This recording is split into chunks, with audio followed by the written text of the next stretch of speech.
ఏ తమ్ముడు తెలంగాణ మధ్యమా ఇట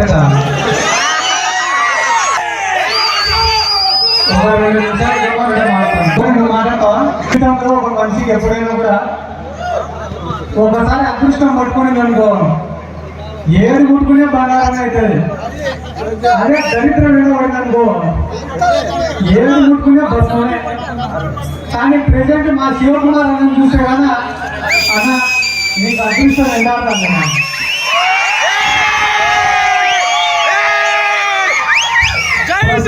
పరిస్థితిలో మీరు ఏది ముట్టుకునే బంగారం అయిపోతుంది. దాంట్లో కారణమే నేను జనసేన అభ్యర్థికి ఇచ్చినది తెనాలి. ఈ దెబ్బ తెలుగుదేశం జనసేన 2 భస్మమేనా?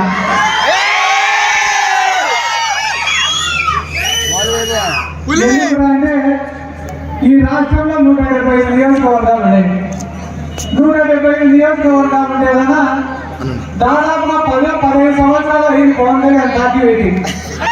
15 సంవత్సరాల తర్వాత నిజంగా చెప్పాలంటే కదా నేనే సొంతం ఒక పార్టీ పెట్టి ఒక 50 నియోజకవర్గాలలో అభ్యర్థులు పెట్టాను.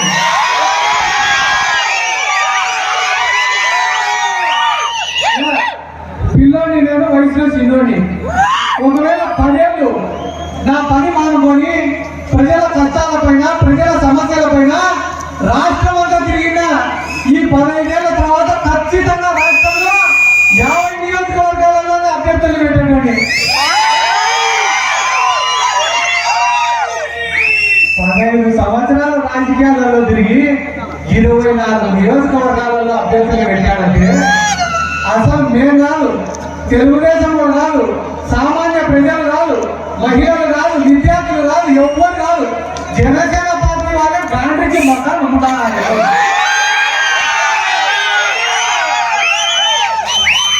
నిజం పట్టుకురా ఇన్ని రోజులు ప్యాకేజీ ప్యాకేజీ ప్యాకేజీ అంటే వైఎస్ఆర్ కాంగ్రెస్ పార్టీ వాళ్ళతో కొట్లాడారు మేము. కానీ ఈ రోజు మేము కూడా నమ్మే పరిస్థితికి తెచ్చినా ఉంటాం. మమ్మల్ని ప్యాకేజీ నిన్ను నమ్మే పరిస్థితి లేదు. 2 నిమిషాలు మీరు మాట్లాడితే 2 నిమిషాలు. ఈరోజు రాష్ట్రంలో ఒక రాష్ట్రంలోనే కాదు అన్న నా దగ్గరికి చాలా మంది వస్తున్నారు. నేను కూడా శాప్ చైర్మన్ అయిన తర్వాత నాగార్జున యూనివర్సిటీ దగ్గర నా ఇల్లు ఉండదు కూడా నా దగ్గరికి తెనాలి వాళ్ళు కానీ, బాపట్ల వాళ్ళు కానీ, గుంటూరు వాళ్ళు కానీ, మంగళగిరి వాళ్ళు కానీ, తాడేపల్లి వాళ్ళు కానీ చాలా మంది వస్తుంటారు నా ఇంటి దగ్గరికి. కేవలం కలిసిపోవడానికి సెల్ఫీలు తీసుకోవడానికి నా దగ్గరికి వస్తున్నారు. వచ్చిన వాళ్ళు నేను కూడా అనుకుంటా తెనాలి ఎట్టుంది, మా శివకుమార్ అన్నకి ఎట్టుంది, వైఎస్ఆర్ కాంగ్రెస్ పార్టీకి ఎట్టుందని చాలా మంది అడుగుతుంటా. నాకు చాలా మంది చెప్పిన మాట ఏమిటంటే నాకు ఎప్పుడు కూడా వాళ్ళు ఒకటే మాట చెప్పారు, అన్న నాగంలో మనవాళ్ళకి టికెట్ ఇచ్చినారంటే మాత్రం 50,000 తెలుసు అన్న శివం కానీ.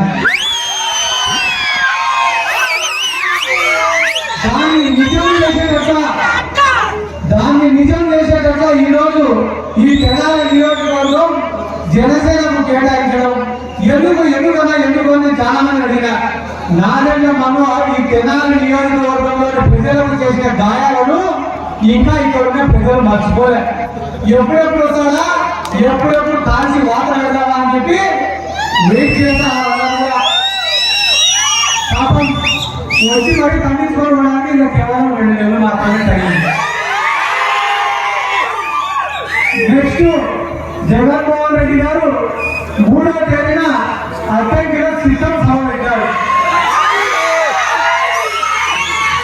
మీరందరూ కూడా పోవాల్సిందే ఆ సిస్టమ్ సభకి. ఏ రాజకీయ పార్టీకైనా ఏ నాయకుడికైనా కూడా చరిత్రలో నిలిచిపోయేటట్లా ఒక్క సభ నిర్వహించాలంటే కూడా చాలా కష్టమైన పని. అట్లాంటిది చరిత్రలో నిలిచిపోయేటటువంటి సభలు వారానికి ఒకటి పెట్టాలి, వారానికి ఒకటి నిర్వహిస్తున్నాడు. ఒకటి భీమిలిలో పెట్టాడు, ఒకటి గెందలలో పెట్టాడు, ఒకటి అనంతపురంలో పెట్టాడు, రేపు అద్దెకిలో పెడుతున్నారు. వారానికి ఒక సభ పెడుతున్నారంటే మా నాయకుడి యొక్క కెపాసిటీ ఏంటి, క్యాలిబర్ ఏంటి, మాస్ ఫాలోయింగ్ ఏంటో ప్రపంచానికి అలా చెప్పుకోవాల్సింది. ఈ ప్రపంచానికి మళ్ళీ నిరూపించుకోవాల్సినటువంటి అవసరం లేదు. కేవలం ఎన్నికలకు 2 నెలలు మాత్రమే ఉంది. వైఎస్ జగన్మోహన్ రెడ్డి గారు మనందరి కోసం వైఎస్ఆర్ కాంగ్రెస్ పార్టీని స్థాపించినాడు. వైఎస్ జగన్మోహన్ రెడ్డి గారు మనందరి కోసం కాంగ్రెస్ పార్టీలో విభేదించినాడు. మనందరి కోసం 16 నెలలు జైలు జీవితం అనుభవించినాడు. మనందరి కోసం ప్రతిపక్ష నాయకుడిగా అవమానాల పాలైనాడు. మనందరి కోసం వేల కిలోమీటర్ల పాదయాత్ర చేసినాడు. మనందరి కోసం ఈ రోజు సంక్షేమ పథకాలు అమలు చేస్తున్నాడు. మన గౌరవం కాపాడడం కోసం, రాజకీయంగా మనల్ని బలవంతం చేయడం కోసం ప్రతి ఇంటికి కూడా సంక్షేమ పథకాలు ఇచ్చినాడు. మళ్ళీ ఈ రోజు మనందరి కోసం దేశంలోని పెద్ద పెద్ద శక్తులతో ఎదుర్కోవడానికి సిద్ధంగా ఉన్నాడు. ఆయన మన కోసం పోరాడడం కానున్నాడు. మనం ఆయన కోసం పోరాడాల్సిన సమయం ఆసన్నమైంది. కాబట్టి ఆయన కోసం పోరాడడానికి సిద్ధంగా కావాలని,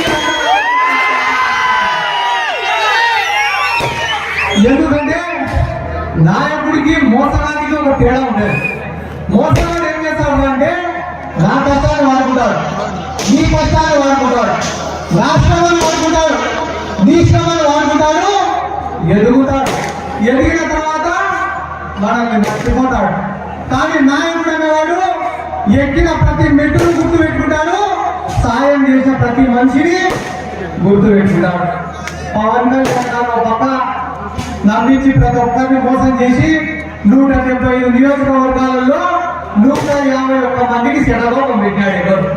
కానీ జగన్మోహన్ రెడ్డి గారు ఆయన నమ్ముకున్న ప్రతి ఒక్కరిని ఎమ్మెల్యే చేశాడు, ఎమ్మెల్సీ చేశాడు, ఎంపీలను చేశాడు, రాజ్యసభ సభ్యులను చేశాడు, సర్పంచులను, ఎంపీపీలను, జెడ్పీటీసీలను, మున్సిపల్ చైర్మన్లను, మేయర్లను, కార్పొరేషన్ మేయర్లను ఆయన నమ్ముకున్న ప్రతి ఒక్కరిని కూడా నాయకుడు చేసింది వైఎస్ జగన్మోహన్ రెడ్డి గారు.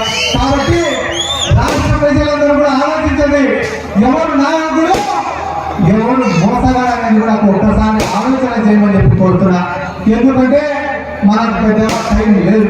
తెలుగుదేశం పార్టీ అధికారంలో ఉన్నప్పుడు వైఎస్ఆర్ కాంగ్రెస్ పార్టీ నాయకుల పైన అక్రమంగా కేసులు పెట్టారు, దాడులు చేశారు, ఆర్థిక వనరుల పైన దెబ్బ కొట్టారు, కొంతమంది అయితే భౌతికంగా లేకుండా చేశారు. నేను అనుకునేవాడిని అవ్వదు, జగన్ సార్ ముఖ్యమంత్రి అయితేనే ప్రతీకారం పక్కా అనుకున్నాను. కానీ జగన్ సార్ ముఖ్యమంత్రి అయితేనే, సీన్ కట్ చేస్తేనే ప్రతీకారాలు లేవు. ఏం లేవు. ఏమున్నాయంటే సచివాలయాలు ఉన్నాయి, ఆర్బీకేలు ఉన్నాయి, హెల్త్ సెంటర్లు ఉన్నాయి, వాలంటీర్లు వచ్చినారు. ఏంటంటే జగన్ సార్ ప్రతీకారం అనేది లేకుండా చేశాడని ప్రతిరోజు బాధపడ్డాను. కానీ జగన్ సార్ ప్రతీకారం జోలికి పోలే కాబట్టి ఈ రోజు గ్రామాలలో మనకు వ్యతిరేకత లేదు. జగన్ సార్ ప్రతీకారం జోలికి పోలే కాబట్టి ఈ రోజు గ్రామాలలో బ్రహ్మరథం పడుతున్నారు మనకి. కానీ ఒక్క మాట, గెలుపంటే తిరిగి కొట్టడం కాదు, తిరుగులేనంత ఎదగడం అని చెప్పి నిరూపించిన నాయకుడు వైఎస్ జగన్మోహన్. ఈ రోజు రాష్ట్రంలో కేవలంగా 2 నెలలు ఉన్నాయి కాబట్టి ఒక్కరు ఎన్నుకునేదానికి దమ్ము లేదు. జగన్మోహన్ రెడ్డి గారు ఎన్నుకునేదానికి దమ్ము లేదు. కాబట్టి ఈ రోజు రాష్ట్రంలో తెలుగుదేశం, జనసేన, బీజేపీ, కాంగ్రెస్ అందరూ ఒక్కటైనా వాళ్ళకు తోడు ఈటీవీ, ఏపీ ఆంధ్రజ్యోతి, TV5 ఇంతమంది ఏమైనారు కదా. ఏముంది నమ్మి ఇక్కడ అడుగుతున్నా. మేము TV5 నమ్ముకోలే, ఆంధ్రజ్యోతి నమ్ముకోలే, ఈనాడు నమ్ముకోలే, డబ్బులు పోయే నాయకులను నమ్ముకోలే.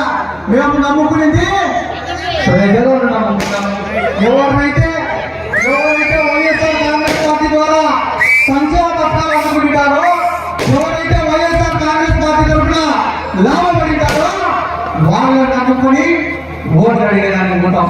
నేను అడిగిన జగన్ సార్ ప్రతి నియోజకవర్గంలో కూడా డబ్బులు ఉండేవాళ్ళు, రాజకీయంగా అనుభవం ఉండేవాళ్ళు అందరూ ఏకమవుతారు సార్, మా పరిస్థితి ఏం సార్ అడిగినాను.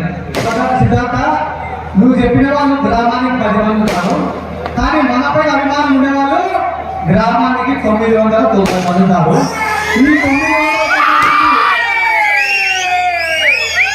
ఈ 990 మంది మన పక్కన ఉండేప్పుడు ఆ 10 మంది ఉంటే ఎంత అని చెప్పి చెప్పినారు. కాబట్టి ఈ రోజు ధైర్యంగా ప్రజల దగ్గరికి పోగలుగుతున్నాం.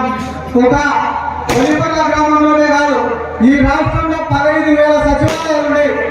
ఈ రాష్ట్రంలో 15,000 సచివాలయాలు ఉన్నాయి. ఏ సచివాలయాలైనా మనం అది రైతు భరోసా కావచ్చు, ఆసరా కావచ్చు, చేయూత కావచ్చు, పెన్షన్ కావచ్చు, ఇంటి పట్టాలకు కావచ్చు, ఇళ్ళకు కావచ్చు, దేనికైనా కావచ్చు, జగన్మోహన్ రెడ్డి ద్వారా లబ్ధిగా పొందకపోయింటే ఓడలేదు ఉదాహరణ. నేను వచ్చేటప్పుడే చూసిన ఇదే కొలిపర్ల మండలానికి 30 పడక ఆసుపత్రి ఉంది. ఎందుకు తెలుగుదేశం పార్టీ వాడు చేయలేకపోయినాడు? ఇదే తెనాలి నియోజకవర్గానికి 27,000 ఇళ్ల పట్టాలు ఇచ్చినారు. ఇదే తెనాలి నియోజకవర్గానికి 12,000 ఇల్లు కట్టించినారు. ఇదే తెలుగుదేశం పార్టీ ఎందుకు చేయలేకపోయినారు? ఎందుకంటే చంద్రబాబు నాయుడికి పేదవాడిని కష్టం పట్టారు. చంద్రబాబు నాయుడికి కావాల్సినంత అమరావతి కావాలా, అమరావతి చుట్టూ రియల్ ఎస్టేట్ చేయాలా, డబ్బు సంపాదించుకోవాలా. కాబట్టి రానున్న ఎన్నికలు పేదవానికి పెత్తందారులకు మధ్య జరిగేటటువంటి ఎన్నికలు.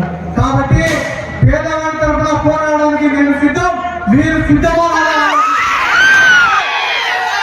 జగన్మోహన్ రెడ్డి గారి కోసం కష్టపడడానికి మేము సిద్ధం. మీరు సిద్ధమా? జగన్మోహన్ రెడ్డి గారిని మరొకసారి ముఖ్యమంత్రి చెప్పడానికి మేము సిద్ధం. మీరు సిద్ధమా?